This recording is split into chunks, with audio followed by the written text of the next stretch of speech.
बड़ी खबर वेनेजुएला से है, जहां पर 7.1 तीव्रता वाले भूकंप के झटकों से धरती कांप उठी। बुधवार को वेनेजुएला की राजधानी कराकस में भूकंप के जोरदार झटके महसूस हुए हैं, जिससे काफी तबाही मची है। कई बिल्डिंग्स और घरों को भी नुकसान पहुंचा है। भूकंप के झटके जैसे ही आए, घबराए लोग अपने अपने घरों से बाहर निकल गए। यूएस जियोलॉजिकल सर्वे के मुताबिक भूकंप का केंद्र कराकस से 168 किलोमीटर दूर मोरोन शहर के पश्चिम में था, जो कैरिबियाई कोस्ट पर स्थित है। भूकंप का केंद्र जमीन से 13 किलोमीटर नीचे बताया जा रहा है।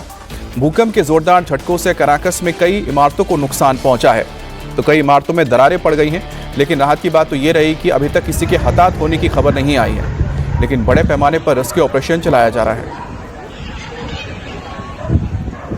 तो दो तस्वीरें आप देख रहे हैं यहाँ पर।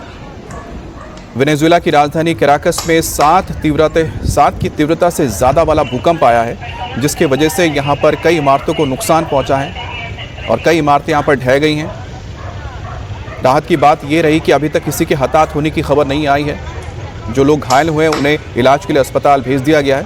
एक तस्वीर में आप देख सकते हैं, अपार्टमेंट के अंदर जो रसोई है, कांच टूटे पड़े हैं, सामान बिखरा हुआ पड़ा है। दूसरी तरफ आप देखिए किस तरह से एक इमारत पूरी तरह से ढह गई है।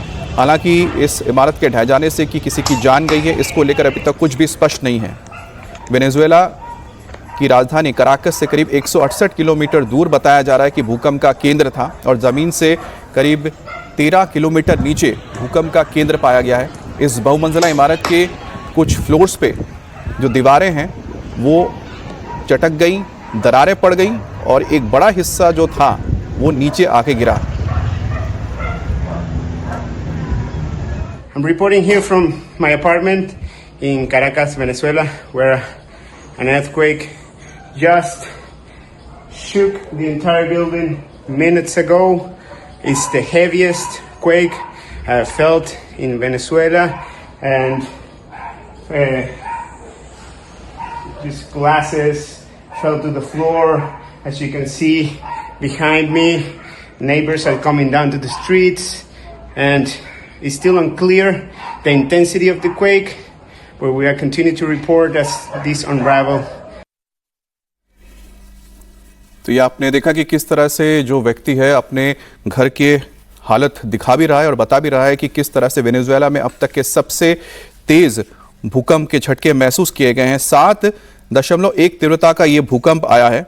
और एक बार फिर से हम आपको बता दें कि ये जो भूकंप आया है वो कराकस से करीब नॉर्थ वेस्ट में मौजूद मोटलाबियान शहर के पास बताया जा रहा है इसका केंद्र था, और वो भी करीब ज़मीन से 13 किलोमीटर नीचे ज़मीन में इसका केंद्र पाया गया है।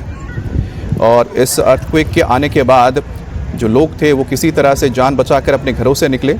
राहत की बात ये रही कि अभी तक किसी के हताहत होने की खबर नहीं आई है, लेकिन जो तस्वीरें सामने आ रही हैं जिसमें देखा जा सकता है कि इमारतों को नुकसान पहुँचा है। एक इमारत पूरी तरह से तबाह हो गया है।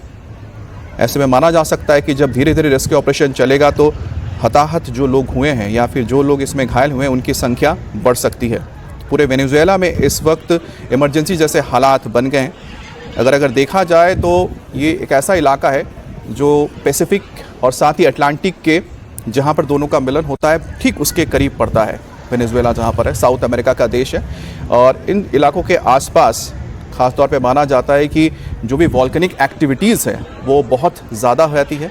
और ख़ास तौर पे जैसे कि अमेरिका का जो कैलिफोर्निया का हिस्सा है या फिर लॉस एंजलिस का हिस्सा है, जहाँ पर पैसिफिक प्लेट और साथ ही साथ नॉर्थ अमेरिकन प्लेट टकराते हैं, एक बड़ा फॉल्ट लाइन है जहाँ पर अक्सर इस तरह के भूकंप के झटके महसूस किए जाते हैं। और जो पूरा पैसिफिक का इलाका है वो माना ही जाता है रिंग ऑफ फायर्स है।